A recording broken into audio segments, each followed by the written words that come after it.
mysterious.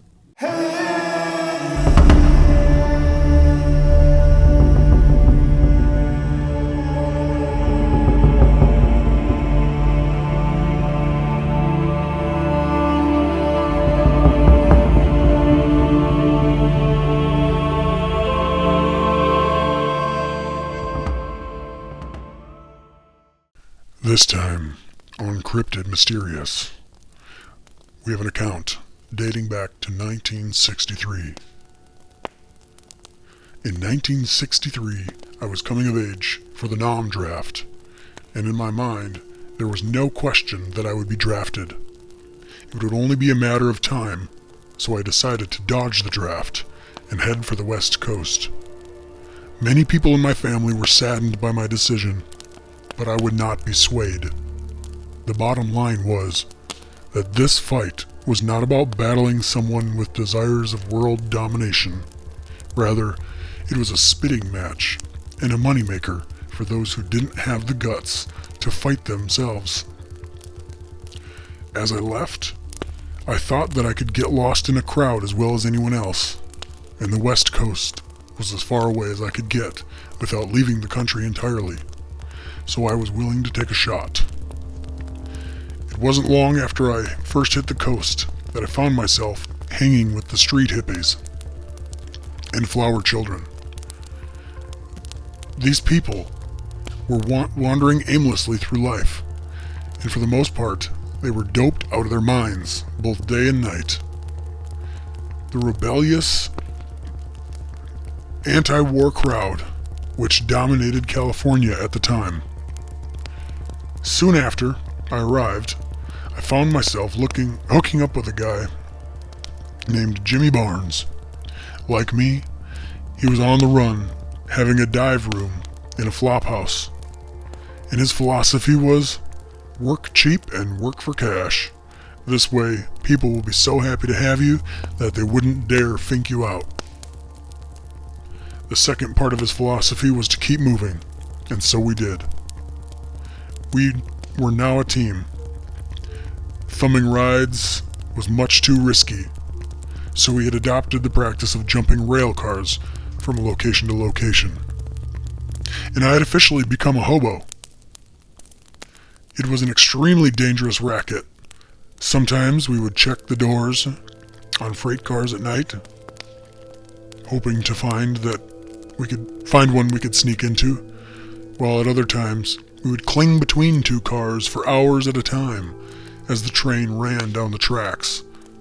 Occasionally, we would even make our way to the roof and hold on for dear life. God help you if you had to go to the bathroom or got sick. In those days, these tracks were littered with many of those who fell off to their death under the cars, doing exactly what we were doing. There was always the threat of being seen and having the cops flag down the train, but we were willing to take the risk. We soon found out that there was a network of camps running up and down the state. Thousands of guys like us created these god-forsaken ghettos in the woods out of trash, scrap wood, and sheet metal. It was hell, and I was starting to wonder if I should give it up altogether. In the second camp we hit, one of the drunks told us be sure that we sleep close together. We looked at each other for a moment, and I know we both thought the same thing. When I questioned him about his motivation, he told me that guys disappear from this place every night. No, guys disappear from this place at night, especially when farming season was over. And this dude staggered off, and the two of us realized that you could lose your life in these woods for a $5 bill and no one would ever know the difference. We stayed awake that entire night. The next day, I caught up with the same cat from the night before, and this time, he was relatively sober, so I asked him about the guys disappearing. He looked me square in the eyes and said that the hairy men took bums like us for food. I shook my head in disbelief and asked him, "What the hell is a hairy man?" And he told me There were things in these woods that man knows nothing about. When the food runs out in the fields, they come to us looking for a meal. This was the craziest thing I'd ever heard. Hairy men eating humans. All I could think of was that this guy had been touched in the brain. That afternoon we split yet again. There was no way we were going to hang here for another night. We slept in the woods by a freight yard for 2 days, hoping to find an open car, and finally we did. Being a hobo was a lot like being an addict. If people dug you, they would take you in and hook you up with whatever you needed. You became part of the in crowd. Can you dig it, man?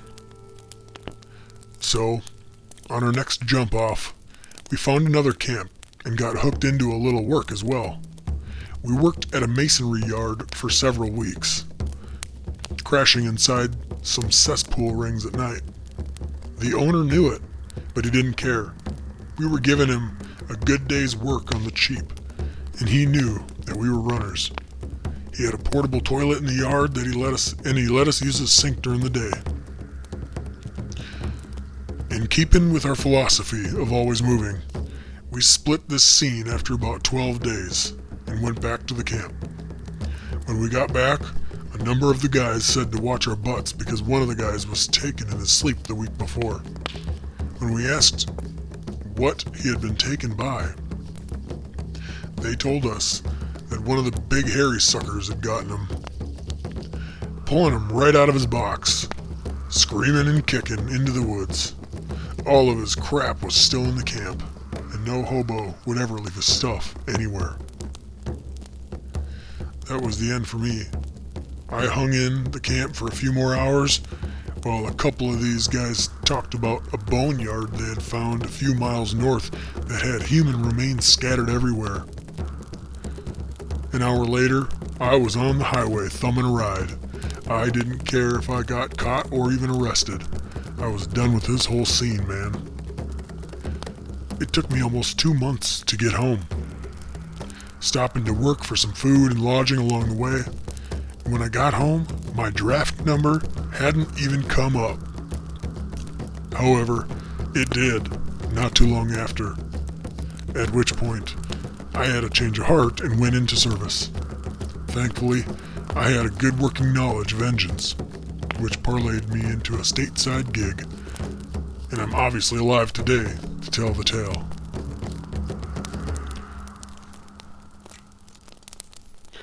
Next up, we have an account from a retired law enforcement officer.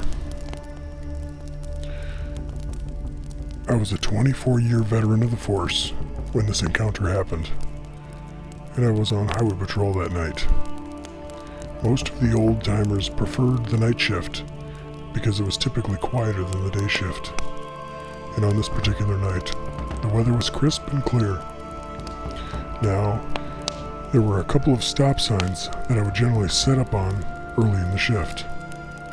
And then later that night, I would hit the main highway with the radar gun. I had a spot that I would back into, which was on a grassy edge of the highway. The forest was at my back, and a rock wall dominated my left side.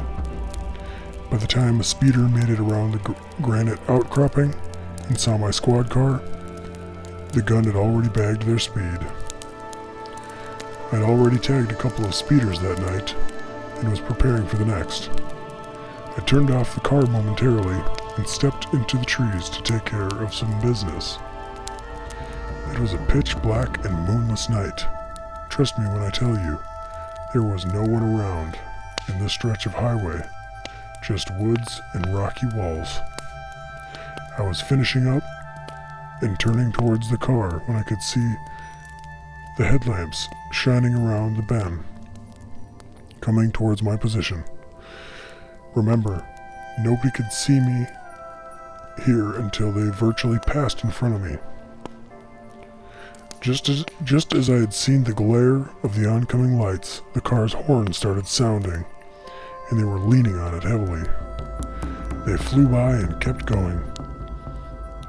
I had taken maybe 3 steps toward the car when a large dark mass came into view from around the wall on my left. Whatever it was came walking along the shoulder of the highway, and it was huge.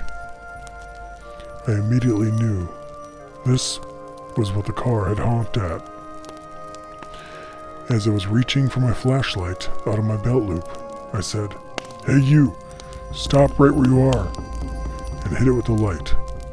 When I did so, it had turned toward me and growled, and its eyes were glowing red before the flashlight had even hit them.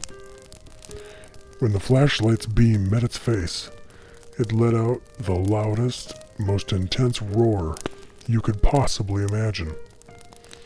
Its head held high into the air and screaming like King Kong. The mouth was wide open, and I could see its teeth. I grabbed my revolver and prepared to fire, but I didn't have time to shoot before he had fled. It took maybe 4 fast steps or leaps for it to clear all 4 lanes of the highway and both shoulders, disappearing into the night. I jumped into the car and started it up. Flipping on the headlights, I saw nothing, so I turned on my spotlight and moved across to the far shoulder. When I did, I caught it briefly looking in my direction, with its red eyes beaming into the darkness. The damn things were like red reflectors on a kid's bike, and it turned and hightailed it out of sight into the woods.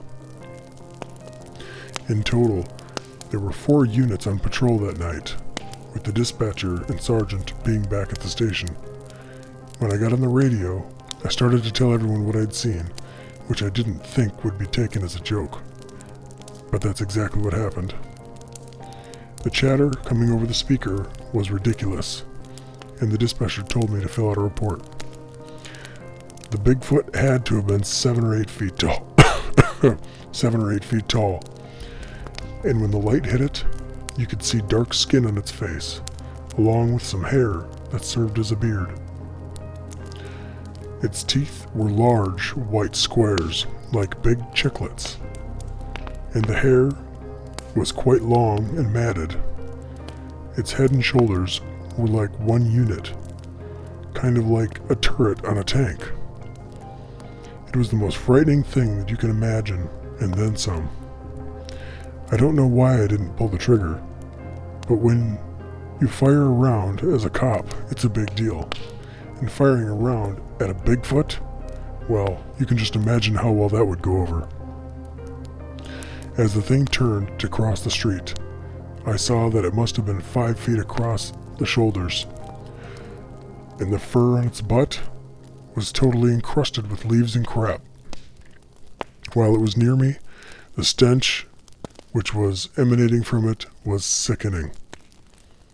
The next day, I came back to the spot with my truck, parked on the shoulder, and walked back to where it had come from. I could clearly see the heavy impressions in the soft grass of the shoulder, and when I crossed over to the side where it had run from view, I could see even deeper impressions. These prints were large and maybe close to 20 inches long.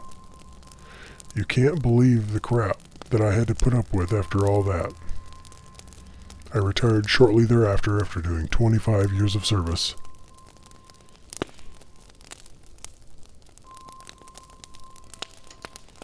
And now, a bewildering account by an Alaskan trapper. On this day, I had gone about setting my line in the usual fashion, and later in the week, I returned to check the traps. Everything was fine until I got to the ones located by the timberline. This area has some low-lying hills that run right up to the timber, as well as a fair amount of varied and well-dispersed vegetation. I'd seen a large population of hares and pine squirrels working in this area, and had actually set 3 traps in a 1-mile span because it looked so promising, even though 1 trap per mile tends to be typical for me. When I came upon the first pole set, it was ripped apart and the trap had been sprung, which is very hard to do without the strength and dexterity of human hands. There was blood in the trap, so I could tell that a marten had been caught at some point, and something or someone had stolen my marten. This got me aggravated, because men can do that, and often do, rip out trappers' catches. When I approached the second trap, I was shocked to see the same thing had occurred. If I hadn't been mad before, I was certainly mad now. Proceeding onward, the rest of my traps had not been tampered with, and I had actually done quite well, despite the interference. With all the traps reset and baited, I finished my loop and left. The next time that I came to check them, I was met with the grim realization that all of my timberline traps had been opened, with each one of the traps having caught a marten and all of the martens having been stolen. Now, 3 out of 3 traps having caught something is damn near impossible, but 3 out of 3 traps being found, opened, and the catch removed is beyond impossible. It wasn't until I had made it all the way down the marsh's edge that I began to realize what was going on. The marsh trap was set just inside of a soft area, and the marten had also been stolen from it. Next to it, I could see some very large water-soaked impressions in the muddy soil. Now there was no way of telling what type of tracks these were, since the depressions were so soggy and indistinct. So I guessed that it was a bear. I'd never experienced such a thing before. The only thing I had ever seen was some evidence of lynx or fox tearing at the flesh of a marten while it was snared up in the trap. But I'd never come across opened traps with the prey completely removed from them. This was most unusual, so I decided that I was going to place 2 bear traps next to the marten traps. I would conceal them totally and post them into the earth to secure them. These bear traps would require a considerable weight to trigger them, and if there was a bear coming into my traps, I would get it. The first time back through my set, with the bear traps added, nothing was awry, and I had gotten 4 martens. So I reset and baited everything in the same way, as I always done. It was on the following check that things got a little weird, which is why you and I came in contact with each other. After seeing the previous set had been untouched, I believed that all was well, and that whatever or whoever had robbed my catch had moved on. But that was about to change. When I reached the second bear trap, my set was destroyed, and the bear trap was not only sprung, but it was empty. It had been jammed into the ground some 5 or 6 inches deep, which is not an easy thing to do with a wide steel object that weighed north of 40 pounds. I examined it and saw some blood, indicating that something had gotten caught by it and escaped. That in and of itself was beyond belief. I started to look around for further evidence, and my eye caught something lying about 3 feet from where the trap had been set. At first, I thought it was a bloody portion of a large furry paw, which had been sheared off in the bear trap, but upon closer inspection, it was not a paw at all. It was a hair-covered segment of a large human-like foot. It appeared to be the front half of the foot, and featured 4 very large, very wide toes. I flipped it over with a stick and saw that the sole was flat and leathery. But here's the really odd thing. It had no claws, just thick, nasty-looking nails. Each of the toes was between 2 and 3 inches wide, being very thick, and about 3 inches long. I knew it wasn't a bear's foot, and it certainly hadn't come from a human. It had to belong to a Sasquatch. I set about to do a little tracking. There was still some snow around under the trees, but most of the area was completely devoid of snow. I followed the trail of blood which brought me into a timber, and there were still some patches of snow there, where I could see large footprints. One print was from the bloodied, chopped-off foot, and the other print appeared as normal. I could see that the other undamaged foot was about 22 or so inches long, and maybe 10 inches wide. This thing must have been in incredible pain and limping badly when it left this site. And who knows where it was going, and if it would be able to survive an infection or anything else that would occur from such a wound. I dared not follow any further in pursuit of a wounded monster, and I never set any traps in that area again. Now we have the amazing story of Eddie Pettigrew. Some of the good old boys and I had planned a weekend pheasant hunt. If we all showed up, there would have been 12 of us. A group perfectly suited to flush out the soybean field that we had in mind for the hunt. It was about 10 a.m. on Saturday by the time all of us arrived. I was the captain of the hunt, and my job was to call out when I wanted the 2 end men to begin the flush through the field. When everything works well, the line of hunters form a crescent, moving forward through the field, which gives the end men a shot at everything flying away. Most of the guys were shooting 8-shot through a modified choke, including myself. The shot size and choke would put a good spread of pellets on any bird at 20 to 25 yards. And since pheasant is typically a low flyer, you won't have much more distance to shoot without endangering those who are flanking you on the drive. The rule is we never turn more than 10 and 2 o'clock position with our bodies or our guns. That day, we took about 13 birds, which was a fairly good day's work for the crew. The next day, we were supposed to hit a nearby cornfield for more of the same, but the weather wasn't cooperating, the forecast being for rain showers all day long. I got on the phone with my buddy Mike and asked him if he was willing to give it a go, even though all the other guys on the phone had bailed. I told Mike that I really liked the look of the thicket next to the soybean field that we'd hunted yesterday, and I suggested bringing the dog with us. Mike was usually game for anything, and today was no exception. I put my setter in the truck and met up with him at the field. It was dreary and drizzling when we got there.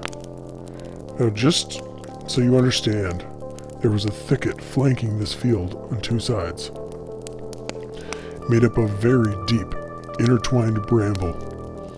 There was no way a man in his right mind would penetrate it, or even attempt to do so.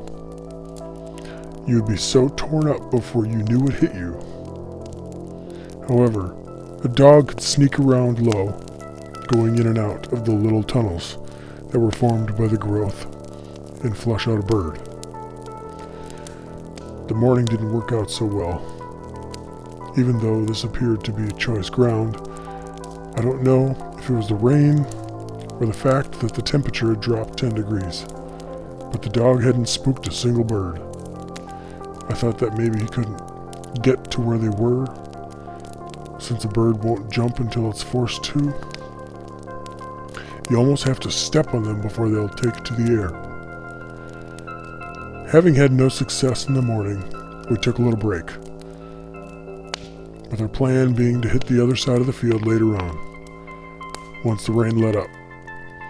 So we took the dog and walked about a half mile over to the other thicket. This one was even denser than the other had been, and I began to wonder if the dog could even work it at all. We began to work southward as the dog moved through the mess, and after about 20 minutes the dog was so deep inside we couldn't see or hear him, so I called him out. We pet him and gave him a snack before sending him back in. It must have been only a few minutes before we'd heard him yelp and start to bark frantically. We thought that perhaps he found a bobcat, because that was the only other time I had heard him sound like this. For today's hunt, I had switched my ammo to a 7.5 shot, knowing that a 7.5 shot would give me a range of about 30 to 35 yards, which is better than 8 shot. The pellets are slightly larger and heavier, which also gives them more flight time to target. The dog was barking frantically in the thicket. He didn't respond to my call at all. He'd obviously seen something that we could not. When all of a sudden, a monstrous Bigfoot erupted from the thicket, and we both knew immediately what it was. I turned my over and under double towards it. I hit it squarely with both loads at very close range. I'm not bragging, but I'm a very proficient shot, and I nailed this critter broadside with both barrels, and it didn't even flinch. Now, if a human tried to run through this patch, it would be like trying to pull free from a pair of razor blade handcuffs. But this thing was bowling through it, like this stuff he was running through was a wheat field. He took one quick glance at us and tore out. I don't know what they're made of, but if you or I attempted to do that, you couldn't. It would take you 10 minutes to go 10 feet, and you would be so cut up, we would have to call an ambulance. It was tearing through this mess at full giddy-up, like a weed whacker on steroids. My partner quickly squeezed off 2 more rounds, but by that time it wasn't even worth the effort. If my 2 loads didn't take him down at 20 yards, nothing would. In about 30 seconds he was gone. We tried to hustle down the thicket. Mike had 3 more chambered, and I was trying to reload, but it was all to no avail. This booger was gone, and we were shocked that we couldn't even see him running away. Talk about excitement. We had gone from 0 to hero and back in about 45 seconds. My heart was racing a mile a minute, and I knew Mike felt the same way. We both kept saying to each other that we couldn't even believe it. But believe it we did. We had just witnessed and shot a giant Bigfoot in the soybean field thicket. This sucker had to have been 9 feet tall, easily. I say this because no matter where you stood by the side of the thicket, it was a foot taller than me, and this critter was head and shoulders above that.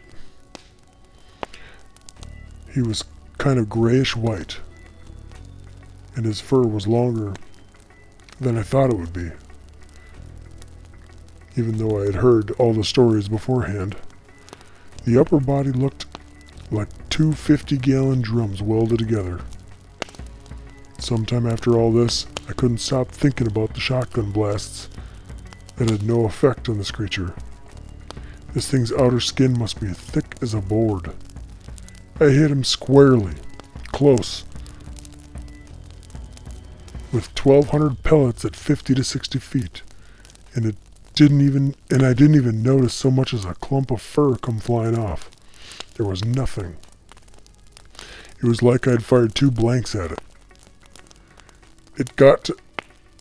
I got to thinking that maybe its skin was like elephants, or maybe its hair follicles reach a couple of inches deep or something. A shotgun wouldn't take an elephant down, and it wouldn't take this booger down either.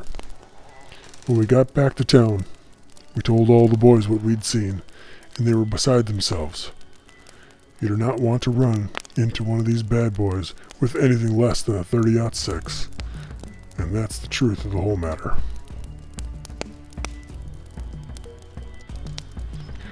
And here we have another account of a law enforcement officer. Dispatch had sent out a call asking all available units to report to the scene of a domestic dispute. A woman was calling for help, saying that her husband was going to kill her with a sword. Now, any type of law enforcement officer will tell you that these are the worst types of calls to go on. Nationwide, many officers have been shot trying to defuse situations such as this. As soon as the call came over the radio, I was on my way with 2 other units. I arrived at the location, which was a house trailer located deep into a wooded lot. Car 605 was ahead of me. We got out of the cars and went to the door with our guns drawn. We could hear that there was a heated dispute going on inside of the home, including a lot of cursing and yelling coming from a man and a woman. My partner pounded on the door shouting, "Police!" while I watched standing off to one end of the trailer home.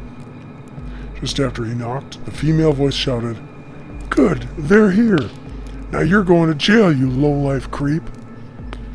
Seconds after this, I heard a crash from the backside of the home, which was followed by the sighting of a man running into a field, wearing nothing but a pair of shorts and sneakers, having forced his way out, jumping through a window.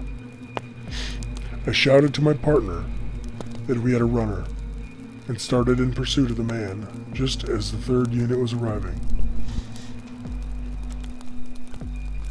Upon seeing me giving chase to the man, the 3rd officer started driving out to the field with his Bronco in pursuit of the same. It had been about 4 p.m. in the afternoon when the pursuit began, as I heard over the radio that the man was unarmed. I had stumbled and fell, and at virtually the same time, the Bronco had reached a deep furrow that the truck could not cross. Now, that officer and myself were both on foot, chasing this guy. The runner had reached the woods, and additional backup was on the way, as the 2 of us joined forces, entering the forest together. We spaced ourselves out about 40 yards apart, and started walking in. Now a running man going into the desolate forest, wearing only a pair of shorts, is not going to last very long. I must have been several hundred yards into the forest when I came across a creek. And when I radioed to my partner about the find, there was a slight embankment comprised of some moist brown soil that appeared drier as you moved away from the water. After I told my partner about the creek, he moved forward, coming across it himself. This officer was now going to move easterly, looking for tracks the man might have left while crossing the creek, and I was going to follow behind him. Both of us believed that he had gone more in my partner's direction. As I was closing the gap between where I had started and where my partner began, I came across some gigantic impressions by the creek's edge. The impressions were so fresh, they were still filling with water from the wet soil. One of them looked to be about 2 or even 3 feet deep. The prints had to have been close to 2 feet long and very wide. I radioed my partner immediately, telling him to backtrack to my position. We stood there, examining the tracks, and we could see one more print on the other side of the creek as well, indicating that something had crossed the creek here. Now, just so you can visualize this, the creek was about a foot deep at its deepest point, and maybe 12 feet wide in total, including several feet of bank on each side. There was no way that these tracks were those of the man we were chasing. We both walked through the water and into the woods, following the tracks, maybe 40 feet into the woods. On the other side, we found a sneaker. At this point, there was no reason for the two of us to go any further while alone. We retreated back to the field and the trailer. Our reinforcements had already arrived, and I presented the sneaker to the wife, who confirmed it was her husband's. With the assistance of another agency, our office began a manhunt. We staked out various roads and areas where the man would eventually have to emerge, knowing that he couldn't last long in the woods, with no clothes and one sneaker. After several days, the man had not been seen or taken into custody, and the wife said that she hadn't seen him on or near the property, and neither she or any of the relatives had heard from him. During this time, the giant impressions by the creek had been the topic of much discussion, as well as the sneaker we had found. Some felt that the prints had been enlarged by the softness of the creek's edge, even after I had insisted they were not, since I had seen them within moments of when they had been made. After the passage of about 2 years' time, this turned into a missing persons case, the man still not being seen all that time. About 3 years later, some hunters came across a human skeletal remains, about 5 miles north of where the chase had begun.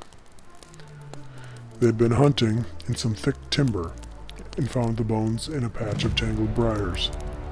After the report, the remains were retrieved by our forensic people. After much examination, we believed that the bones belonged to our missing man. DNA was retrieved from the remaining spouse's child, and it turned up as a match. The skeleton was that of the runaway man from some 3 years earlier. But here's the real clincher of the story, and why I'm doing this interview in the first place. According to the coroner, the man's skull had been caved in past the mid-satigal line. In other words, the head had been smashed in more than halfway by blunt force trauma.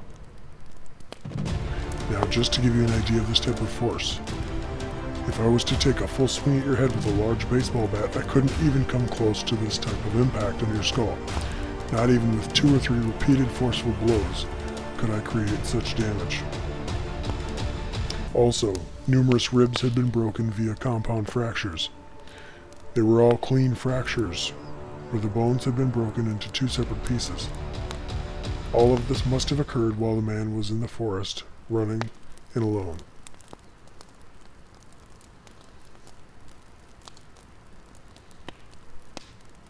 Next up, we have an account detailing a story wherein law enforcement hides evidence of a Bigfoot.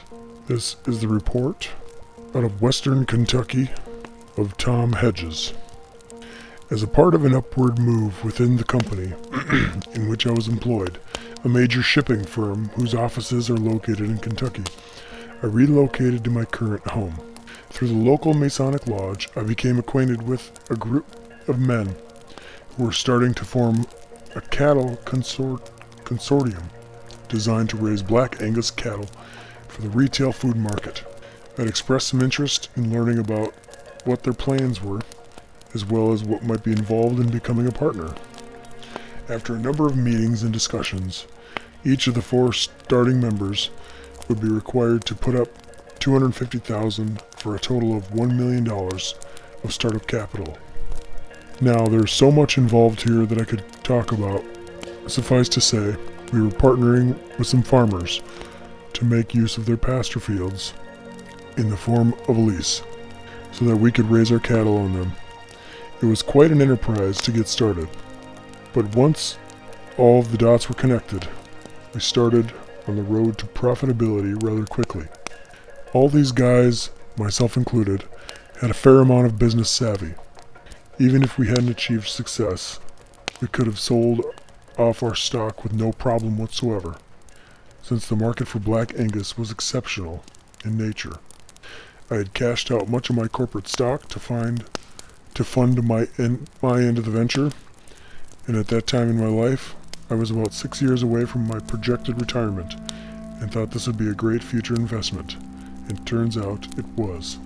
The story actually began 7 years later, when I was a year into retirement, and one of the ranchers whose farm we were leasing had begun to show a few losses of our cattle.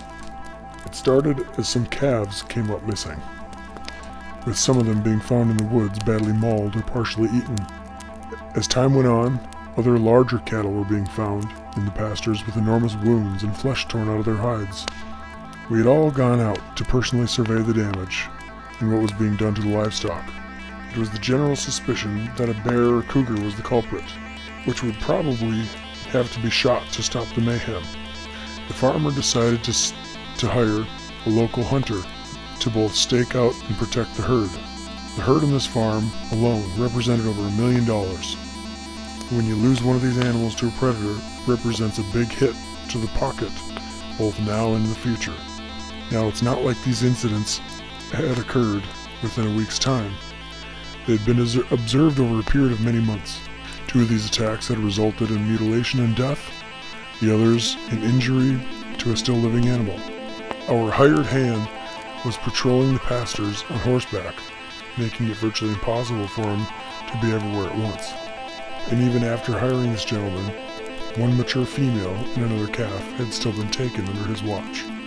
Both were found in the woods, partially eaten. One of the oddities was that none of the fences had been taken down or damaged in any way, which would indicate that something had breached it.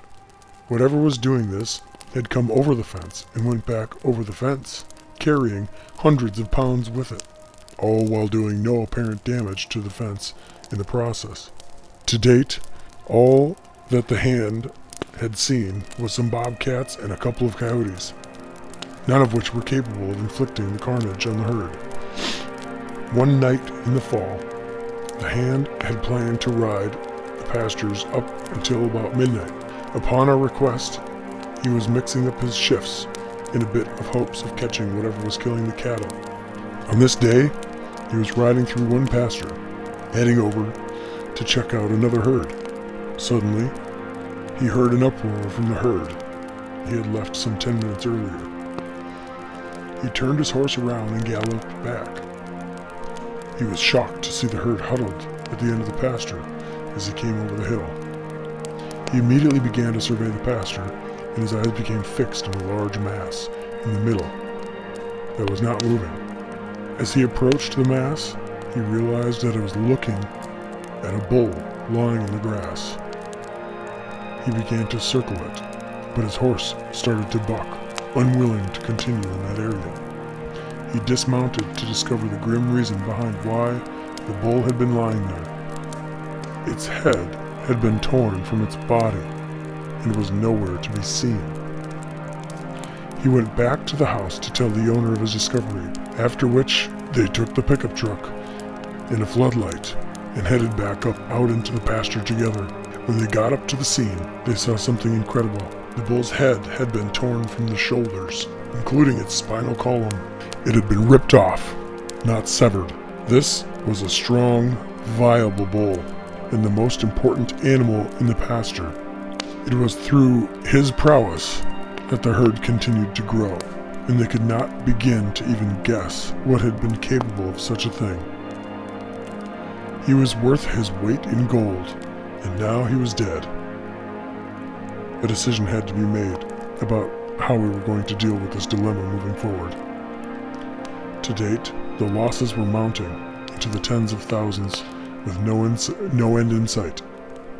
Either whatever was doing this was going to be killed, or we would abandon this pasture land and move our herds elsewhere. So we devised a plan to stake out the acreage, with as many armed men as we thought we might need to kill the beast which was attacking the herd. In the end, we hired 13 men. Each was to be stationed in a different area. In all, we'll be in contact via radio. We were now fully committed to killing this monstrosity. Of the 13 men, 7 had night vision of their guns. The pastors were staked for 3 weeks. The pastors were staked out for 3 weeks, but nothing happened.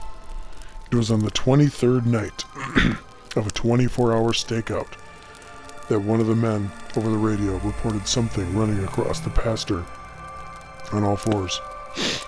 It looked like a massive bear.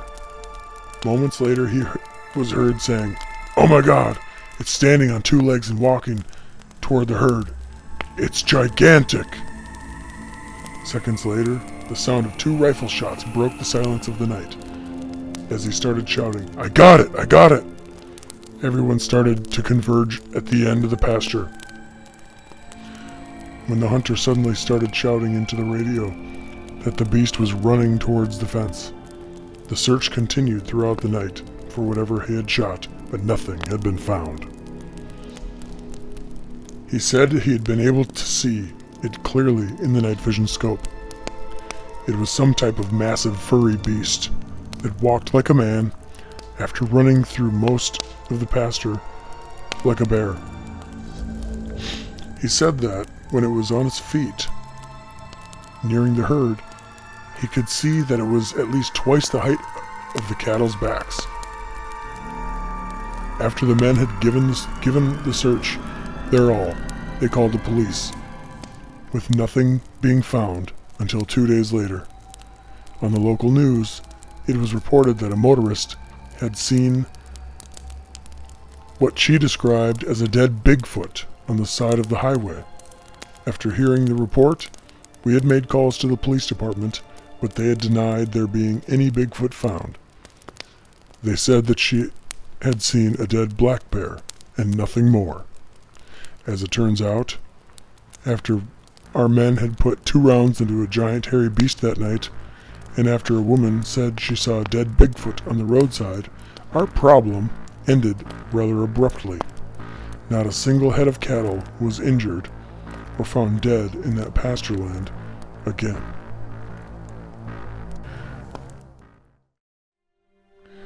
My mother had passed away several years ago, with my father having died 12 years previously, and my brother had been killed in the Desert Storm campaign, so I was the only surviving heir. Among other things, my inheritance consisted of my parents' property in northern South Carolina. It consisted of an old plantation home nestled in about 90 acres of land. Back in the day, the land had been used for growing cotton, but hadn't seen any of that for close to 100 years. My brother and I had grown up on this land, and we would always hunt and fish in the surrounding area. Now, my wife and I didn't live far from my mother's place. Our 2 children were grown and had their own lives, so she and I had decided to move to my parents' home and rent our own house out. Now, my parents' house was beautiful and quite grand in scale. The previous owner, as well as the family who built it, had been very well-to-do. The woodworking and attention to detail throughout the home was top-notch, and had been maintained by my father until his passing. He was a man that treated this house like the curator of a museum. I had never noticed that, despite all the original details, the back door had been replaced with a steel door at some time. I don't know if it was done when my dad was alive or if my mother had it replaced while she was here alone, but neither of them had ever mentioned it, and I had never noticed it. It was very odd. Much of the property was grassy, but there was a large tract of woods on its edge. The grass had grown wild since my father's passing, and you wouldn't dare walk out in that grass in the state it was in, because it surely was chock full of snakes. There was also a small creek running through the northeast portion of the property, and out in the fields there were 14 fruit trees, which were very old, so far as trees go. When I was younger, my mother would make a variety of different pies and tarts, and she had a place in our pantry for all her homemade preserves and jams. At some point, after having moved in, I had refired the old tractor and began to cut the fields back into shape again. There was one large barn out back where my dad kept the tractor and some yard tools, And outside of that, it served only as a large, mostly empty habitat for barn owls. When I realized that the owls were there, I always left the doors slightly open for them. It was really cool to watch them going in and out. We had lived there for almost 2 years, and everything was working out perfectly. Feeling like I was a child again, and reliving my youth on the land and in the house that I had grown up in. In the summer and fall of our second year, things started getting a little weird around the property. My wife and I had started hearing some loud howling emanating in the distance. Way back in the far end of our land or beyond, it would always begin around dusk, and there were many nights when it would rouse us from our sleep in the middle of the night. It was a long, steady howl, very much like a fire department siren in both volume and duration. However, it was much deeper. I don't really remember saying anything to my wife other than remarking that there must be some animals in the woods. Funny thing was that I didn't recall any such sounds being present there when I was growing up. Now, as I said earlier, I began cutting the fields, and because of this, my wife and I had regained access to the fruit trees once again. And this was the season for harvesting. Don't get me wrong, we weren't like my mom, making preserves and pies or anything like that, but we were picking some of the fruits to eat. When I tell you I'm not a farmer, that would be an understatement, but I started to notice that the fruits on the trees were disappearing. My wife and I were picking only a couple of dozen pieces a week, which wasn't even a smidgen of what was there for the picking. I wasn't even pruning them, and each tree had to have been producing hundreds of pieces of fruit. The trees' combined output was incredible, producing bushels and bushels of fruit. When I was young, my mother and father would grab almost every piece that the insects or birds didn't damage, and the rest would fall to the ground and rot. What I was seeing was quite the contrary. Fruit was disappearing from the trees, and virtually nothing was being left on the ground. These trees were being stripped of their fruit just as fast as it ripened, and I couldn't wrap my head around what might be going on, or what might be doing such a thing. One night, after the fall had changed into winter and the trees had stopped yielding fruit, my wife was in the kitchen preparing our dinner when I heard what sounded like a pot falling into the sink. As my wife exclaimed, "Oh my gosh!" and ran into the den. She was visibly shaken and white as a ghost, and she sat down in a chair, holding her head in her hands. I asked her what was wrong, and she didn't answer me. I asked her what had happened, and she just stared at me as she was gathering her composure. A moment later, she answered, "I was washing the dishes, not really paying attention to anything in particular, as I lifted my head to put a clean pot into the dish rack. The most hideous face that you could imagine was looking at me through the window. And as quickly as I had seen it, the face was gone. Honey, you have to call the police right away. I'm not kidding. Whatever that was is out there in our yard right now." I picked up the phone and made the call. I told him that there was a prowler in our yard and that my wife had seen him looking in our window. They said that an officer would be right over. We watched as the officer pulled into the driveway a few minutes later. We opened the door, stepped out to greet him, and my wife started to frantically tell him what had happened to her. He told her to try to calm down and asked her to show him the window that she had seen the prowler from. I could tell he was trying to see if there was anything that could have made a reflection in the glass that might have looked like a man. That's when my wife said to him, "It wasn't a man. It was the face of a ghoul.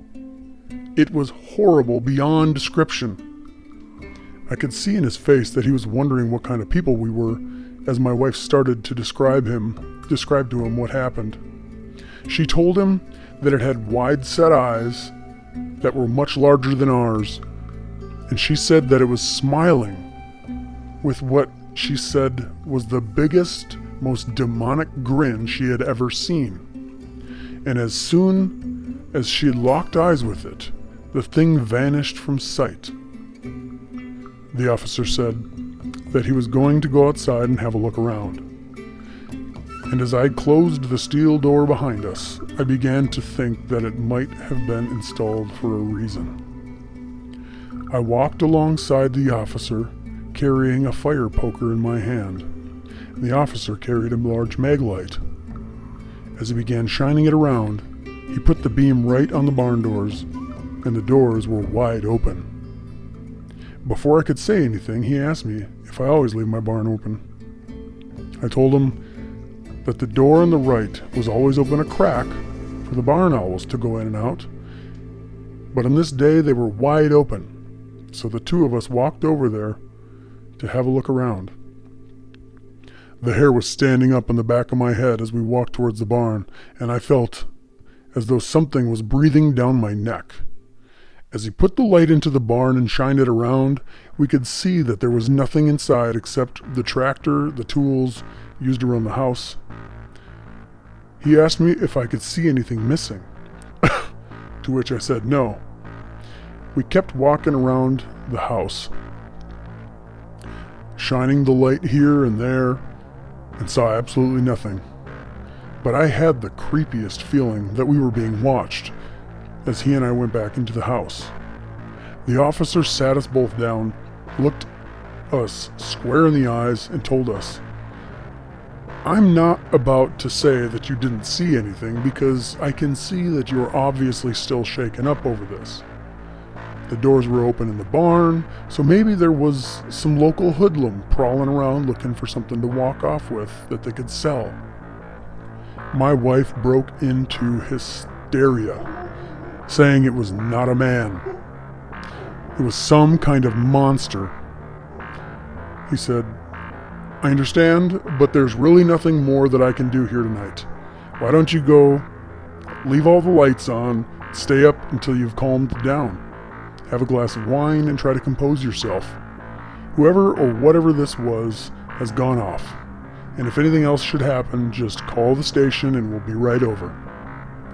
My wife was beside herself as the officer said goodbye and left. She said to me, "Honey, I cannot and will not stay here." I tried to console her by saying that whatever she saw was just passing through and had probably moved on. "Oh yeah," she said. "What about those darn fruit trees being picked clean? Maybe it was the same demon from hell eating our fruit. How about that door? Has it dawned on you that maybe your mother had this steel door installed for protection? I'd be willing to bet she saw something and didn't want to bother us over it. You know how she was, all stubborn and everything. She probably saw that monster through the kitchen window just like I did." At that point in time, I didn't want to get into a debate with her. Besides, something really didn't feel right out there in the yard. And when I saw those barn doors opened wide, I knew something had been wandering around my house while my wife and I were inside relaxing. That can most definitely make you feel a little uneasy inside. As it turns out, we both fell asleep in the living room that night. And when morning came, I went outside to have a look around. Everything that had seemed so eerie during the night had changed dramatically with the coming of a new day. I didn't see anything unusual around the property, and I actually fired up the tractor to take a ride around the land. I thought about my father, who loved to cut the fields in any kind of weather, and it was great therapy for me, especially after the night we had. Later that morning, my wife and I took a ride into town to get a few things. When we were leaving the store, we saw a small newspaper rack on the way out, which held a local gazette that was free of charge. Today, a certain headline on the lower right side of the front page caught my attention. "Booger sighted by woman on highway." I grabbed a copy without mentioning it to my wife. Later that day, I pulled out the paper to read the article while my wife was showering. It said a local woman had sighted a Bigfoot walking down the shoulder of a highway, and that area of the highway was only a few miles from our property. The sighting had happened the day before my wife said she saw a ghoul out the kitchen window. If I was to take a walk up through my land and cut across the woods instead of taking the long way around, this sighting had taken place only a mile from our house. That very night, I heard a howling again while my wife was sleeping. In my heart, I was now convinced that my wife had seen the same beast this woman had seen on the side of the highway, and that the source of this howling was one and the same. I was also becoming increasingly more certain that my wife was correct about the door change in the house. What else could be the reason for swapping out a beautiful wooden door, a door that more likely would have lasted for another 200 years? I was also convinced that this thing was responsible for eating the fruit off the trees in our fields. Maybe 3 or 4 days after my change of heart, I went for a long walk out to the field behind our home. I was really troubled as to what to do. I had become the one who was concerned about this beast. I was strolling slowly, kicking the grass, looking up at the sky, and thinking about my wife and parents. I reached a point in the field where I could see the back part of the property. It was then that I could see a large black creature walking along the edge of the field. I ducked down just enough to allow my eyes to continue watching it without being seen myself. And even at that distance that I was watching from, I could easily gauge the enormity of this thing. I could use every adjective imaginable to describe it. Tall, big, thick, muscular, hairy, damn near everything else you can think of. It was an instantaneous sensory overload. This thing stood out clearly against the land, and I could see the sun shining on its fur. It was very tall, though I couldn't even begin to venture a guess as to how tall. It looked like a black block of living creature walking along. Its arms were extremely long and swung in a slow cadence with each of the steps it took. Every movement it made was very deliberate, in a way that said to me it knew that it was the king. I don't believe that it has any competition in these woods, and now having seen it for myself, I'm certain that it could make short work of anything or anyone that got in its way. It covered about 2 acres of land, walking, before it disappeared into the woods. I went back to the house without saying a word to my wife. She knows about the sighting now, but I hadn't dared disturb her with it back then. Instead, I casually brought up the sale of the house, saying that it was more than we needed at this stage of our lives, and that I missed the old house that we had been renting to the tenants. She was not against my decision to sell, so our saga ended. The house was sold, and we moved into another rental house until our tenant's lease was up. My uncle used to live about 6 miles from a busy train station in Atlanta. If you were outside during the morning commute, you could hear the train at the station sound its horn. This Bigfoot's howl was so loud and resounding that I'm sure people can hear it for miles around, just like the train's horn, and yet I had never heard a single soul speak of hearing it.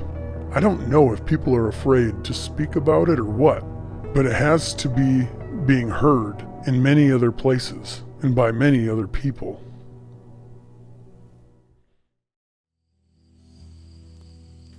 Pat Sullivan and Arto Roikkonen first made their acquaintance during a boot camp stint at Paris Island.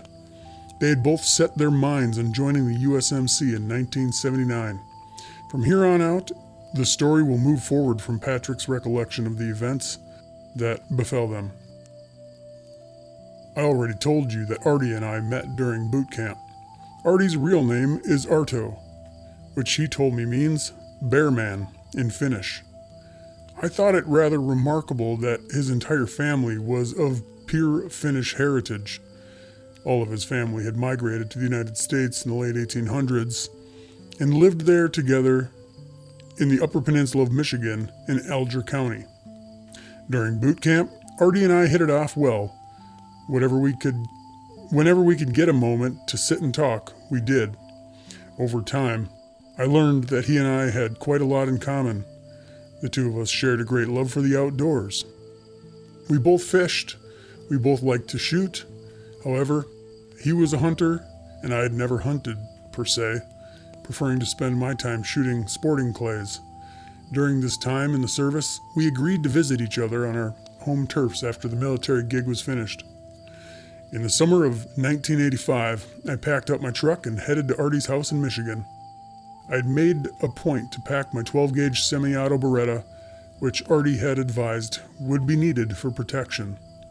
When I asked him what we would be needing protection against, he said bears were the primary problem. I thought that was fair enough, though I wondered what else may be living out there. I spent 2 days cruising up into his neck of the woods, and when I started getting close, everything was all woods. To me, this place was like a primeval forest. I mean, there were only gravel and dirt roads surrounded by thick, predominantly pine forests, and I could only occasionally catch a sight of a house or a building. After having been turned around a number of times, I finally found their hacienda.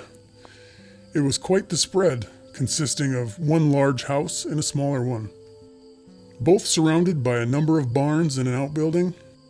I pulled into the driveway and hit the horn.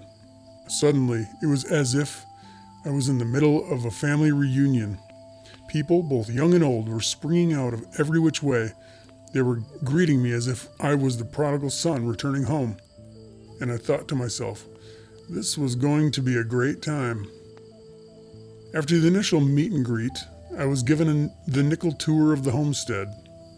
One of the barns was like a machine or blacksmith shop, and these dudes had everything. Apparently, Great-Grandpa made a lot of metal tools and goods for both himself and the surrounding residents back in the day. Another barn was loaded with professional lumber and milling equipment. As it turns out, his family had harvested much of the lumber that their home and homes of many other families in the area were made out of. These folks were made from the real stock. They knew what to do and how to do it, and they were proud of it. As the day continued into night, Artie shared the itinerary for the next 9 days. His plan for us was first to tour around and see the surrounding sights, followed by some camping, hiking, and fishing in the truest wilderness style. It all sounded great to me. After dinner had been prepared and eaten, which, by the way, was served up in true Thanksgiving style, his father had taken me into the den to peruse the family's gun collection. They had 3 gun cabinets lining the room. Each cabinet had been handcrafted as the gun collection grew, and all their wood had been aged differently, one looking more beautiful than the next. They had 47 rifles and shotguns, and the drawers beneath the cabinets were stocked with handguns. To tell you the truth, I had not seen that many guns before in my life, but these were so fine that they could all be at a museum. To top it off, the family knew everything about each gun, and I do mean everything. We spent 2 hours or so in front of the gun cabinets talking. I was receiving an education in each firearm's history, who made them, and the country they came from. It was at this time that Artie pulled out a large handgun saying, "Allow me to introduce you to Harry." It was a .44 caliber that he bought after seeing Clint Eastwood's detective exploits in Dirty Harry. That sucker was a hand cannon, not a handgun, and Artie said in the morning we could shoot it. This gun was obviously his baby. After the next morning's breakfast, we went outside with Harry in hand. We must have shot 100 rounds. My hand hurt. My shoulders hurt. My ears were ringing. What a bitch that thing was. We then walked over to one of the buildings, which we had not been in yesterday. As Artie swung the doors open, there she was, a huge beast of a monster truck. It was a metal flake blue and glistening like a star. It had a cap of the same color, and on both sides was sprayed the name Littlefoot. In retrospect, the choice of names seemed almost foreboding. It was his version of the original monster truck Bigfoot, made with a '69 Ford F-250 and powered by what he said was a blown 428. He had installed all kinds of blocks and shackles under the body, added everything and anything you could imagine to make the truck reach the sky. The exhaust system consisted of headers going into cherry bomb mufflers, and when he fired it up in the barn, the timbers shook. The cab was accessed by billet aluminum steps and handrails. This truck was like an adult carnival ride. It was unbelievable, and for the duration of my stay, Littlefoot was our primary mode of transportation. Artie took me everywhere, and I learned everything there was to know about the region. It had been a tremendous logging area. Up until just after World War II, copper mining had also been a huge industry. He told me that the local mines had produced more mineral wealth than the California gold rush. He also said that the forests were packed with black bears, wolves, moose, deer, gray foxes, red foxes, bobcats, porcupines, hares, rabbits, and everything else you could imagine. No wonder he told me to bring my shotgun. We took a boat ride to see Miner's Castle and the pictured rocks, which were gigantic and beautiful glacial formations. Most of what we were seeing and doing was in an area called Munising. He brought me deep into areas of the woods there. I don't remember if all of the forest was called Hiawatha or just a section of it, but it really doesn't matter. All the woods were the same, vast and dense, without a soul to be seen. There were waterfalls, both small and large, located here and there. Artie said that something like 2 or 3% of the state's total populace lived in this area, even though it represented a third of the state's total land mass. People were a sparse commodity here. After 2 days of running around and having a blast, we returned to the Raikkonen homestead to prepare for our camping, hiking, and fishing adventure. Out in the barn, Artie took a small stepladder and placed it by the rear of the Littlefoot. He opened the tailgate and the cap, and he had already hooked us up with everything we'd need for the bed. There was a fire extinguisher, a shovel, chainsaw, a first aid kit, and a variety of ropes. He said that one of the ropes was to hoist our perishables into a tree so that the area's bears wouldn't get wind of them. He also had 2 large water jugs, the kind that you'd see at a Little Leaguers game, and a large cooler that we were going to fill up with only ice. The rest of our supplies were canned items and some dry goods, as well as a case of Gatorade bottles, more than a few brews. On the interior sides of the bed, Artie had built some racks made of wood. On one side, there was a rack for long guns, and the other side of the bed, there was a rack for fishing rods. He had already put in a pair of fly rods and several spinning rigs. He even had electric winches on the front and rear of the truck. Hanging around here was like being in the fire department. Having prepared ourselves with everything humanly possible, we took off. Artie said that we were heading to an area near Outrain, lake and river. The way in was fairly long, consisting of a decent dirt road which led into some real 4-wheel paths. We had to break out the chainsaw in the truck on 2 occasions to clear some downed timber from the trails, and it was clear to me that no vehicle had been here for a very long time. The trees we cleared must have been laying there for years. The whole traveling ordeal took us about 2 hours before we finally reached a small, somewhat clear area where we could set up camp. Now, when I say clear, it was more or less an opening in the standing pines, with debris scattered everywhere. Artie said that many areas had been replanted after logging had ravaged a fair amount of the forest, which led to a hodgepodge of young and old pines occupying the same place. We set up camp and dug a fire pit, which really didn't take us much time at all. Once we were done, Artie said that there was still plenty of time left in the day for us to head down to the river and catch some trout. So we grabbed the fly rods. Artie took Harry, and I grabbed my shotgun before we started walking. And walking. And walking. Just so you understand, at this stage of my life, a long walk for me was going in and out of the mall, and with a 2-mile bike ride sprinkled in from time to time. My legs were shot, but Artie told me we were getting close to our destination. He knew this because the forest started to tighten up. There were a lot of smaller trees and bushes as we got closer to the water, and there was no longer anything resembling a trail. We were looking for breaks in the growth and fighting our way through the bramble when we suddenly broke free of it all and spotted the river.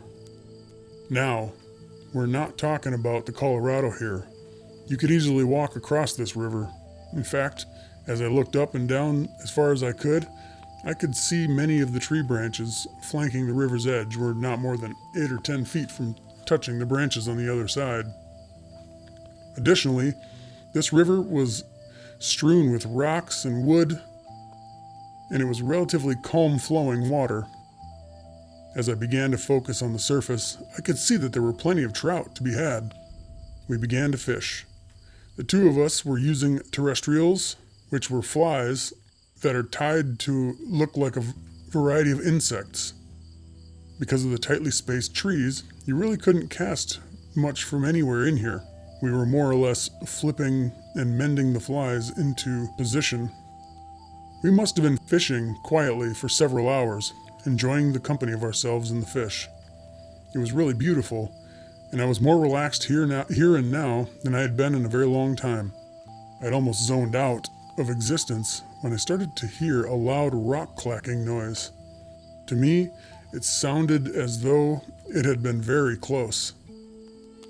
I turned my head to look at Artie, and we made eye contact. He shrugged. We kept fishing, and the sound kept happening. It sounded like two rocks cracking together against something being smashed. There was a distinct crunch. It reminded me more of the breaking of a mussel shell than a clam shell, since the mussel shell is much softer and thinner and makes a more crunching sound when broken. As the sound continued, the two of us began to slowly walk towards each other. I was trying to look in the sound's direction, but because of the tightness of the river, with the overhanging branches and the river's curvy nature, it was impossible to see very far. The source of the noise could have been 40 feet away, and we would still be unable to see it. When we got close to each other, we whispered so quietly we might as well have been lip-syncing.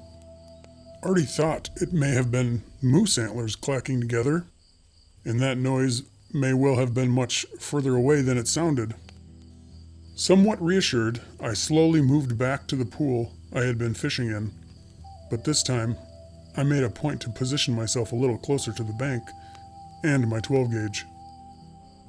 After a little while, the noise stopped, but now I could hear something moving about in the brush. It started to freak me out. I could see Artie craning his neck as well, fighting to see movement in the trees. We came together again, deciding to wait it out a little longer and then split, hoping that whatever was moving around would head on out of here while we waited. As we began fighting through this brush on the way out, I was really on edge. I expected something to get the jump on us at any moment. And between holding the gear and shoving trees around, there wouldn't be much time to mount and shoot if needed. I started to think of my old friend Dave. I had met Dave, or Fat Dave as I called him, in a parking lot by a lake. I used to go there to study in my car, and I would see Dave and some other guys who were always there. They fished with light tackle and worms, catching bluegills and sunfish. While getting out of the car to stretch my legs to talk to them, I found out that he was from Florida, and I could see a large scar circumventing almost his entire shoulder. I happened to be studying for the medical field, so I asked him what type of surgery he had. He told me that while on tour in Vietnam, he was on sentry duty, walking back and forth on the camp's perimeter. He and another GI would walk in a half circle and meet again in the middle, going back and forth over and over again. As he was walking, he heard a twig snap, and as quickly as he turned, some gook already had a bayonet buried in his shoulder. As he tried to move, the Viet Cong kept forcing the blade around in him. He had been falling to the ground when instinctively he mustered up his M16 with his one good arm and emptied the entire clip into this creep, killing him. Anyway, I felt the same way right now, all the way back to the camp. I couldn't shake an eerie feeling out of my spine. The forest was deathly quiet. You could barely hear us walking, let alone anything else. Finally, we reached the camp and I began to make a fire while Artie stopped behind some trees to take care of business. A few moments later, I had heard a startled shout. "What the hell is that?" I walked over to see.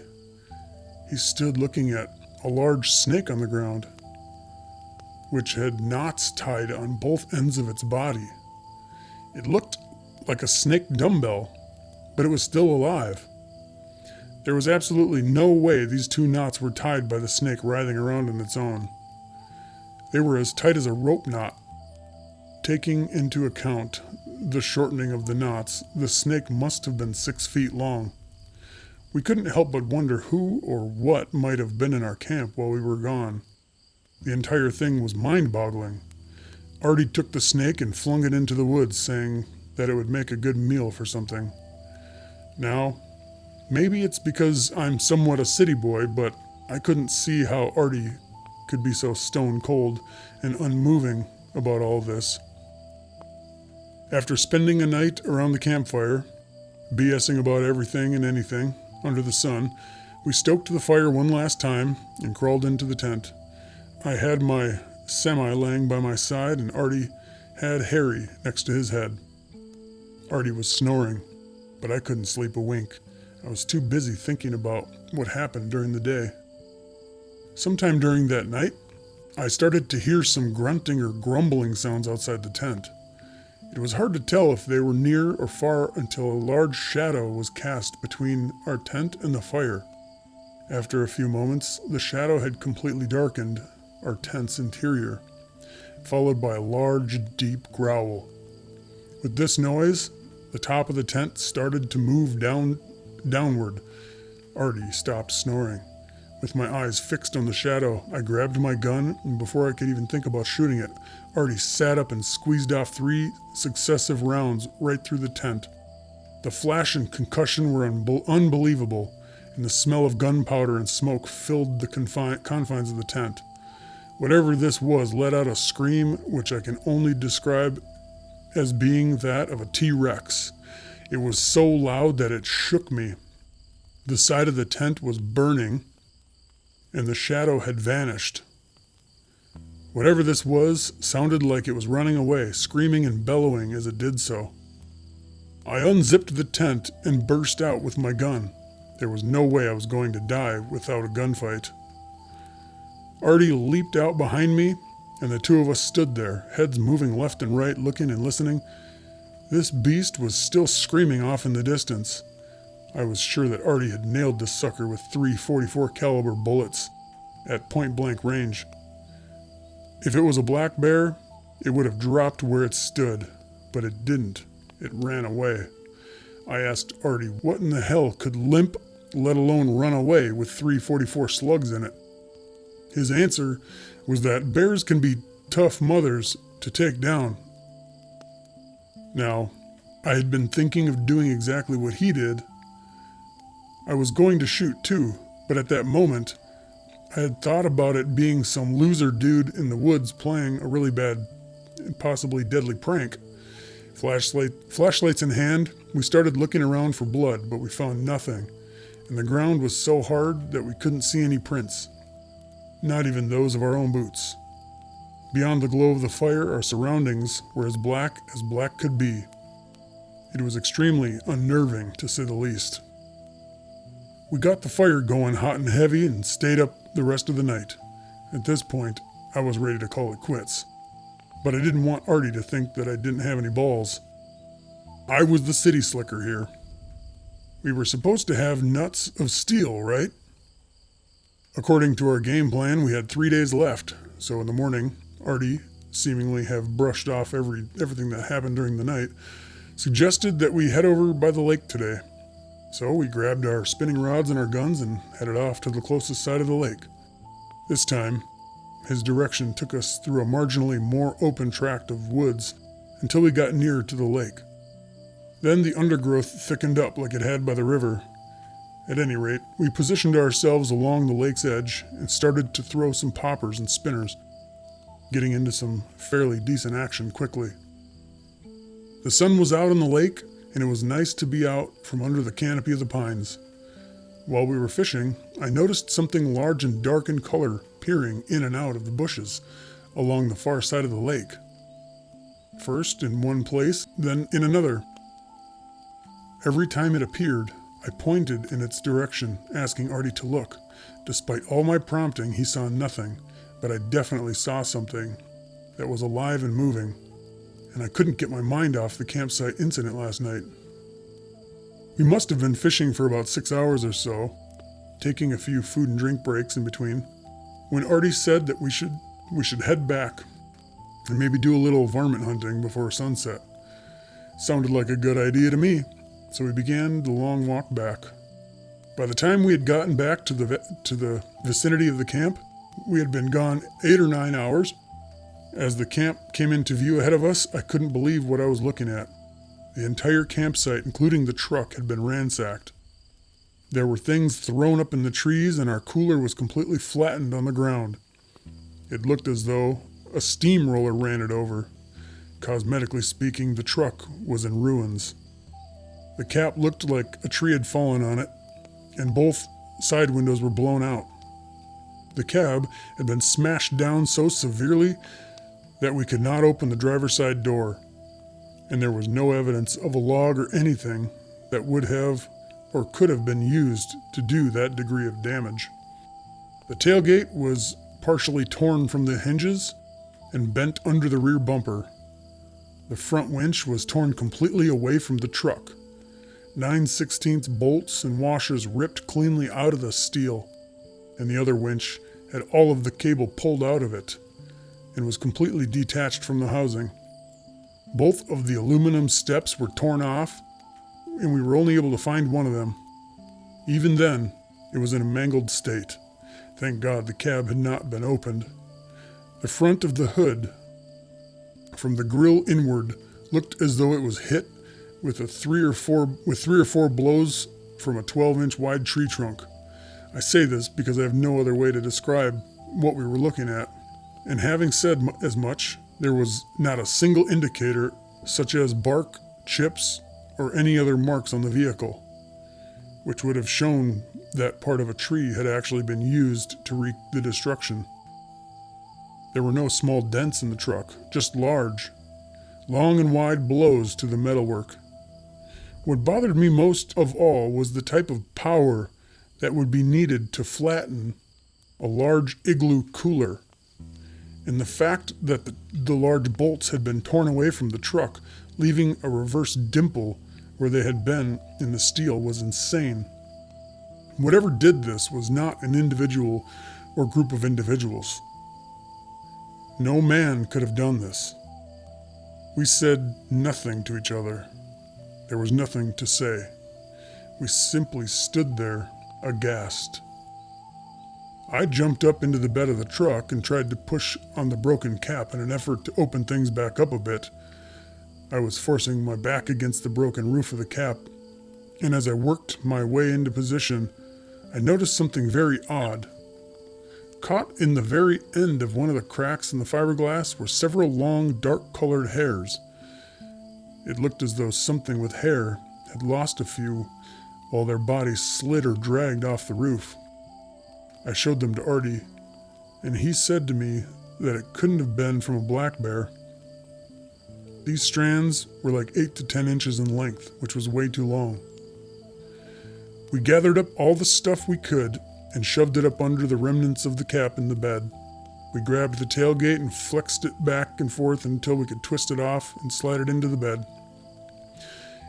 When we came into camp, everything in the truck had been neatly organized, and as we were about to leave, it looked like an open trash can. Artie climbed up into the cab from the passenger side, which was not an easy task without the step, and started brushing the shattered glass off the seat and everywhere else. The truck started right up, and he let it run. I guess about an hour had gone by since we came back to the camp, and it was time to get the heck out of here. It was a long ride in, and it would be an even longer ride out. As we left, I couldn't help feeling really bad for Artie in a number of ways. After all, I came on his invitation, and now his truck was in ruins, and we were leaving with our tails between our legs. What would his family think? And what would anyone think? When we finally got clear of the woods, we started heading down the road. At some point, we saw a cop coming the other way, and Artie waved him down. As he stopped, I couldn't see him because of the truck's height and the fact that he was on Artie's side. I heard him ask what happened to us. Artie shut the truck down, and as I jumped out, he followed. We spent about 45 minutes walking around the truck and telling the officer our tale. He wrote up an incident report and gave us a copy, saying that there's crap in these woods that we know nothing about. Later on, as we entered Artie's property, everyone came out to see the truck and talk to us about our ordeal. It was at dinner that evening that his father began telling us about what his father had said to him. He told us that the loggers and miners had spun many a yarn about a giant hairy creature that they had seen in the timber. He said his father told him that they would mess with and damage their equipment after the workers had left for the day. They would come back the next morning and find machinery bent and broken. He said that this was a regular happening for the workers, and that the men would speak of things being thrown into the camp without being able to see who or what threw them. At any rate, that's my story. Artie and I still speak to this day, and he actually rebuilt Littlefoot. Artie's father took the hairs that we retrieved and framed them in the den for family posterity, and I haven't been back to visit Artie since.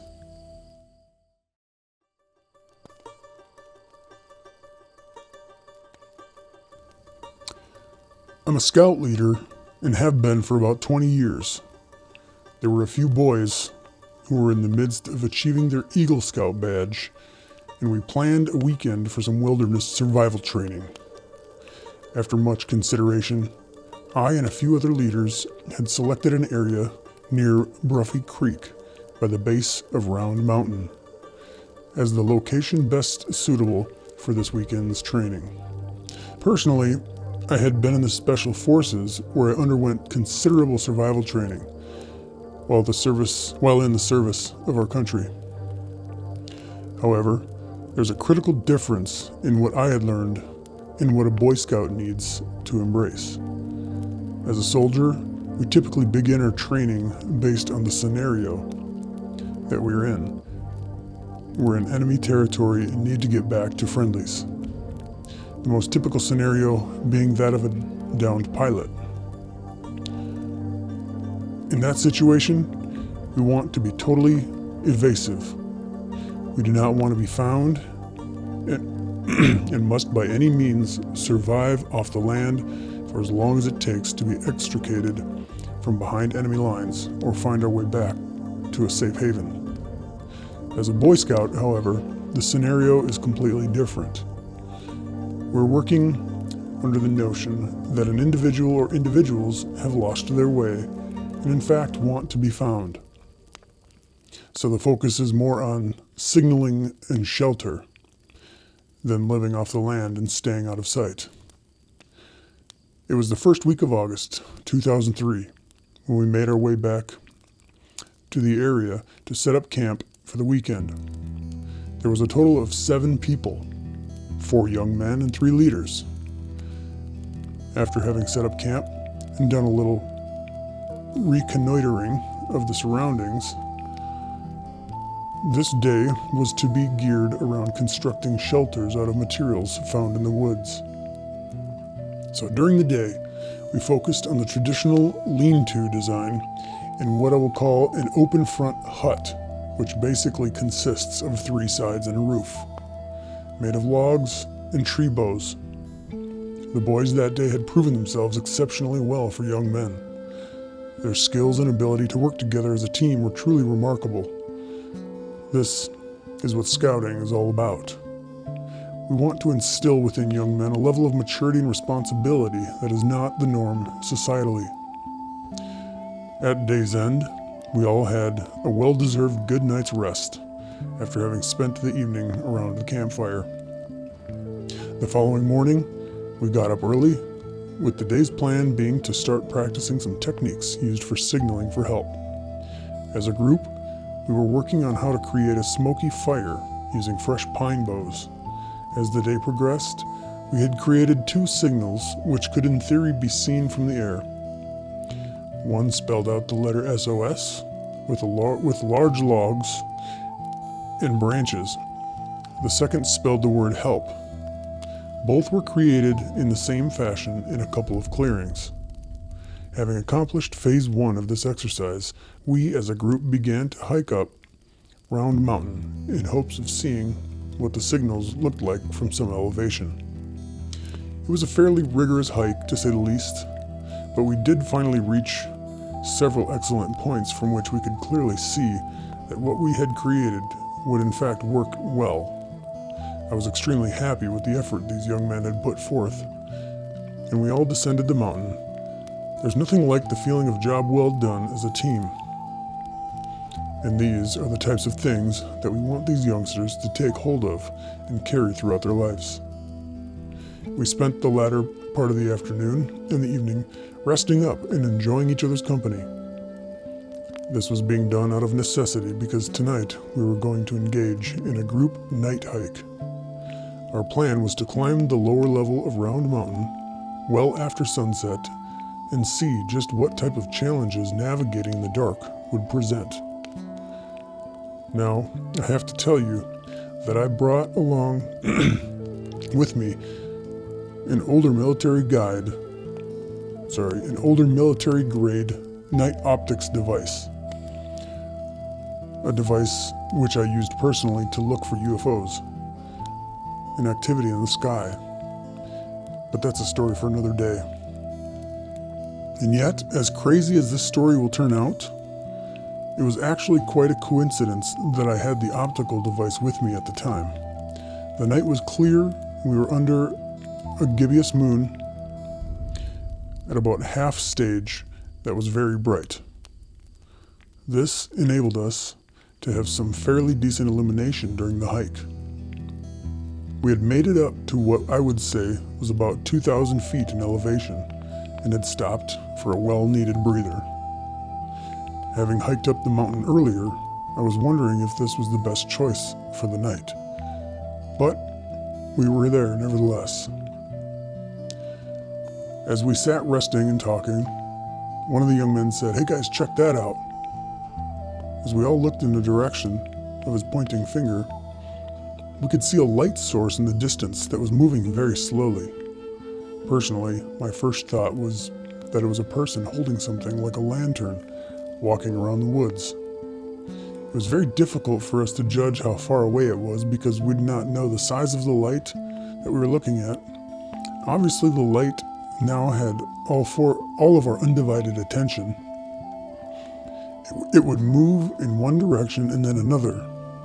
At times, it varied in intensity, At some point, it appeared to be speeding through the trees at a rate that no man could have done walking or running. We could see it zooming in and out of sight within the forest, zigzagging around very fast in a random pattern. At this point, we all knew that it was not a man with a lantern, or a man with anything else for that matter. After about 20 minutes or so, we had decided to descend in the direction of this object in hopes of seeing what it was. We were able to keep our eyes on it for virtually the entire time we were hiking in its direction, and it seemed to be staying within a certain area, darting in and about the trees. We were nearing where it was and could now see that it was a ball of soft blue light.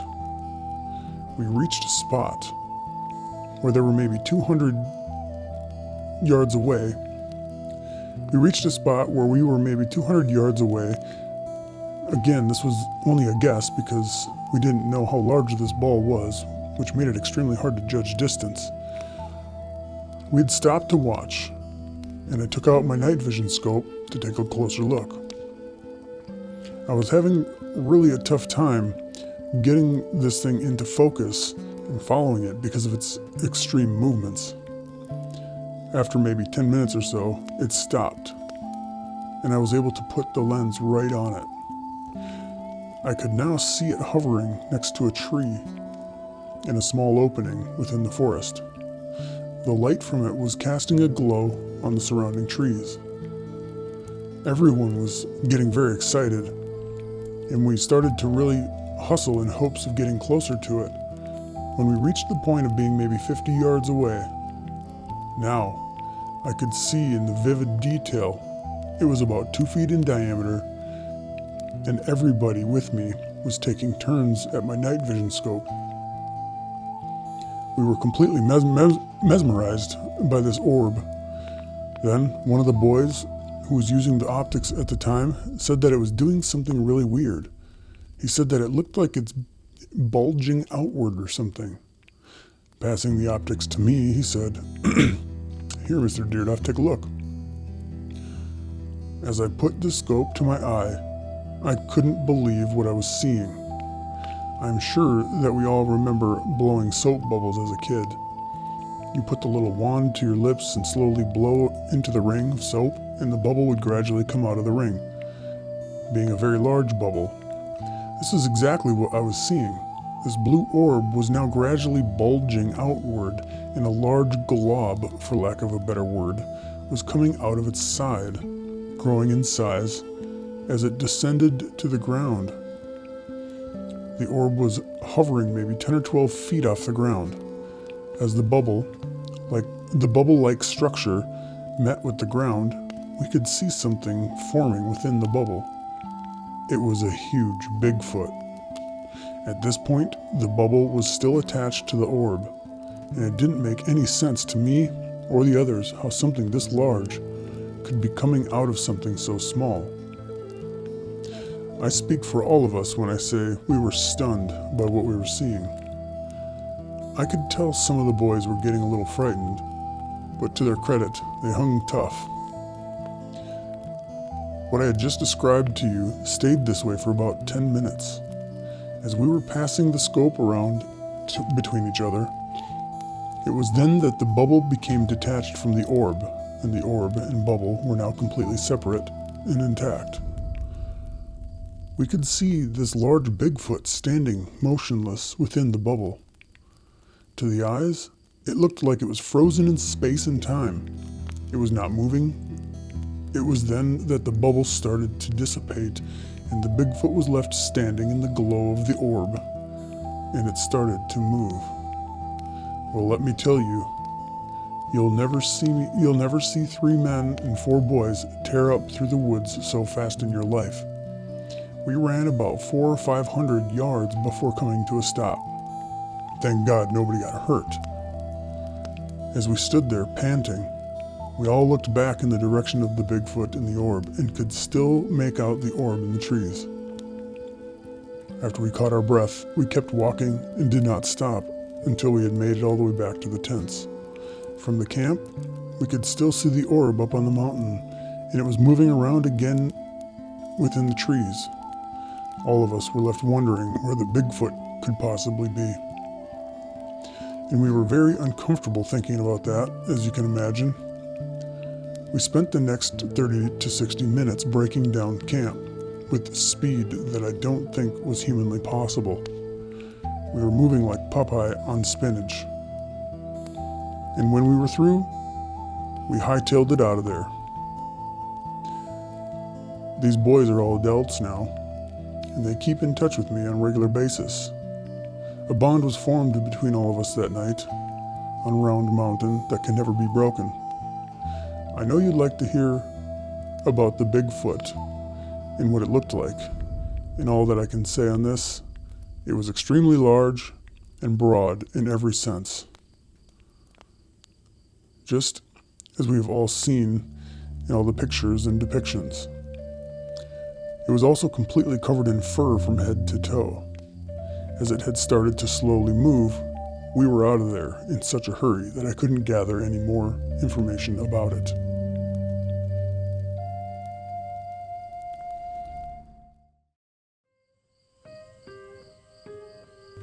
The year was 1956 when I sighted what I now know to be a Bigfoot.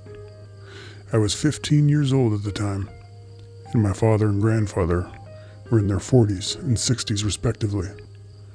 Both my dad and my grandpa were framing carpenters, and their businesses was booming. In fact, on the weekends, they would take me to job sites to do cleanups, which enabled me to always have some folding money in my pocket. I should tell you that both of these men were in excellent condition physically. They were constantly carrying lumber and going up and down ladders. At this time, nails were delivered to the job site in 100-pound wooden kegs, which men used to carry by hand. I didn't give much thought to it at the time, but when I would attempt to do some of the things they did with regularity, I, at 15, was unable to do so. They were strong, durable men. Both my father and grandfather were hunters, and a couple of times a year, they would head to a variety of locations to bag their next trophy. And so it was, in the early fall of 1956, we packed up the truck and headed over to Buffalo, Wyoming for some antelope hunting. At that time, according to Grandpa, Buffalo was touted as being the best place in the country for deer, elk, and antelope. As funny as this may seem, with all of my talking about hunting, our sighting actually had nothing to do with hunting at all, and I'll get to that. So, we had traveled out into the region, eventually hooked up with Highway 16, and now this highway actually runs through Buffalo and into what are known as the Bighorn Mountains. It then passes through Cody, and if you continue on, you'll end up in Yellowstone. We were heading out for 10 days, which would include some sightseeing, fishing, and the hunt. This region of Wyoming has a lot of history attached to it that's worth mentioning. There's something to be said about standing in the place where historic events have occurred, just as there is something to be said about reliving where you saw Bigfoot. At that time, the town of Buffalo couldn't have had more than a couple thousand residents, but I do remember it being very accommodating and hospitable a place to stay. During the first couple of days, we had headed south to check out some historic sites. It wasn't like we were going to see some mountains or anything like that. Rather, we were going to several locations where events had occurred. The first was the site of the Fetterman Massacre. Most people have heard of Custer's last stand at Little Bighorn, but few, if any, even mention the name of Fetterman. On December 21st, in 1866, Captain William J. Fetterman and 81 troopers were massacred at the hands of the Indians. An alliance of Lakota, Cheyenne, and Arapahoes dispatched all of the 81 men on the infamous day. and we stood there in the place where it had happened, contemplating the events of that day. We then traveled to a place where the wagon box fight had occurred on August 2nd, 1867. This happened near Fort Phil Kearny during the Red Cloud War.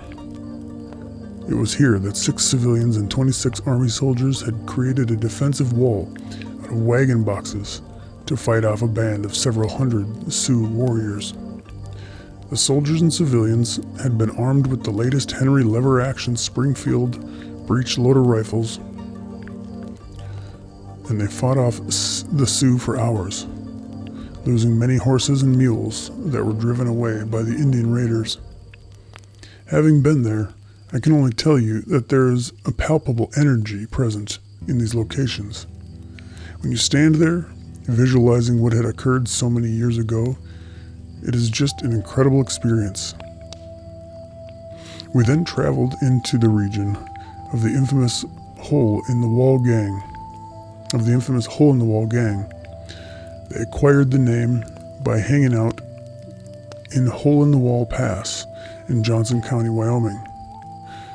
This was not, as it had been portrayed in the movie Butch Cassidy and the Sundance Kid, an individual gang, but rather it was a consortium of different gangs out of the same region, who all operated separately from each other, with members of different gangs occasionally teaming up with other gangs to carry out armed robberies and the like. Having spent a couple days boning up on some American history, we headed back to Buffalo and began to do some fishing.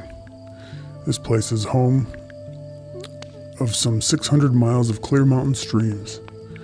There are numerous gorgeous mountain lakes, and in particular, Lake de Smet, which was touted as being the home of the rainbow trout.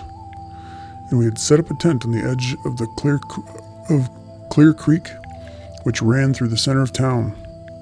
We spent a day and night there, catching some beautiful trout and enjoying the surroundings. And the following day, my dad and grandfather had hired a guide to take us out for some antelope. Now, there were available pack horses and outfitters that you could take up into the high country, as they called it. However, our guide was bringing us in a jeep into some areas where the antelope could be found. Really, the way it worked was quite simple and less time consuming than horseback. We were riding in the jeep and stopping from time to time to scope out the surrounding terrain with binoculars in the hopes of finding our prey. Once an antelope was seen, the guide would determine if the pursuit would continue on foot, in the jeep, or both. At the end of what was 2 days, we had each bagged one, and the following day, we traveled over to High Mountain Lake, which was located in the Bighorns. This lake was like a big bowl sitting in the middle of some rocky and rough terrain.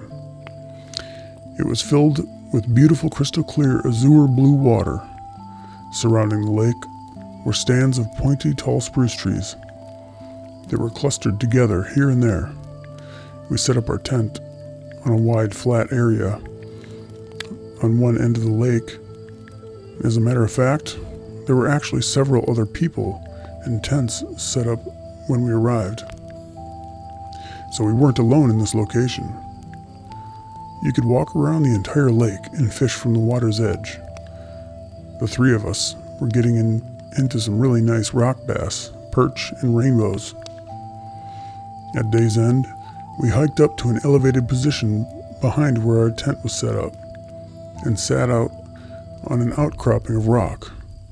From this position, we were maybe 100 feet above our camp, looking over the lake at another large outcropping, perhaps several hundred feet tall. This outcropping was protruding out of a sloping hillside, which had several large patches of spruce trees interspersed within it. It was late in the day, and as we were looking everywhere, embracing the moment and the beauty of this place, a large figure appeared from behind one of the stands of spruce. Now, the spruce trees were growing sporadically up the lower side of this outcropping, and because of their height and the fact that they were growing up the slope, they were blocking and consuming our view of a good portion of this rocky area. Whatever this figure was had walked behind this stand for a considerable distance before we actually saw it. As you could imagine, we were all pointing at and talking about what we were now seeing. It was large and black, and it was clearly walking on two legs, and as we focused our eyes and attention on it, we then noticed that it had something draped over its shoulders. My grandpa said, "It's carrying a damn deer." It could have kept walking along the steep rocky slope towards the other end of the lake, but it didn't. It started to walk up the steepest part of the outcropping, which was quite jagged and very steep terrain. In fact, at several points it was scaling some vertical rock wall faces, using one arm and its legs while hanging on to this animal draped over its back and shoulders. We watched this beast navigate its way up through this several 100-foot tall area of loose rock and steep walls for maybe 5 minutes before it disappeared over the top. I don't have to tell you how we felt or what we were talking about for the evening. The following day, we walked around the lake into the area where we had been watching it the day before. As we were now standing where it had been, the dimensions of everything that we had been looking at suddenly became exponentially larger. The loose rocks that it had been casually walking across were 1 and 2 foot boulders flowing like sand down the face of this hillside. We could barely walk on them for fear of breaking an ankle. The jagged rock walls it had navigated with ease while carrying a deer were very formidable indeed. I was now standing, facing the wall that I had seen, and standing against it as it began to climb. I was now standing, facing a wall that I had seen it standing against as it began to climb. From the other side of the lake, I had thought this wall was maybe 10 or 15 feet tall, but now I was standing in front of it, the wall almost 30 feet tall. This beast had appeared to be almost half the wall's height when looking at it the previous day.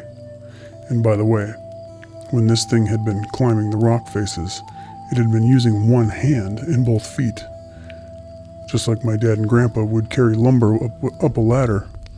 My grandpa has long since passed away, but at the time, we didn't know what we were looking at.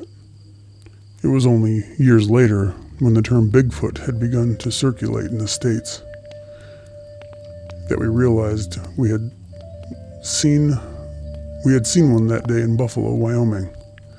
It may be the most intense and exhilarating experience that I'd ever had in my lifetime.